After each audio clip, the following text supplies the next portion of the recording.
بسم اللہ الرحمن الرحیم۔ السلام علیکم ناظرین، آپ دیکھ رہے ہیں دبئی نیوز ان اردو۔ دبئی کو سیاحوں کی جنت کہا جاتا ہے۔ یہاں آنے والے تمام افراد کو بہترین معیار زندگی اور سہولت دی جاتی ہے۔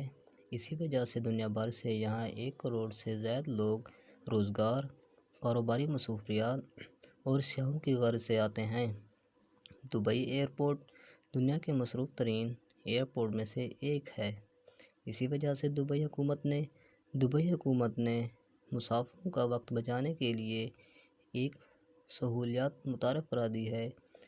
چلیغ ٹائم کے مطابق دبئی ایئرپورٹ کے ٹرمینل نمبر 3 پر امارات سے باہر جانے والے مسافروں کی سہولیات اور وقت بچانے کی خاطر ٹرمینل نمبر 3 پر سمارٹ گیٹ نصب کر دیے ہیں، جہاں مسافر صرف اپنے پاسپورٹ اسکین کرنے کے بعد اگلے چند منٹوں میں پرواز میں سوار ہو سکیں گے۔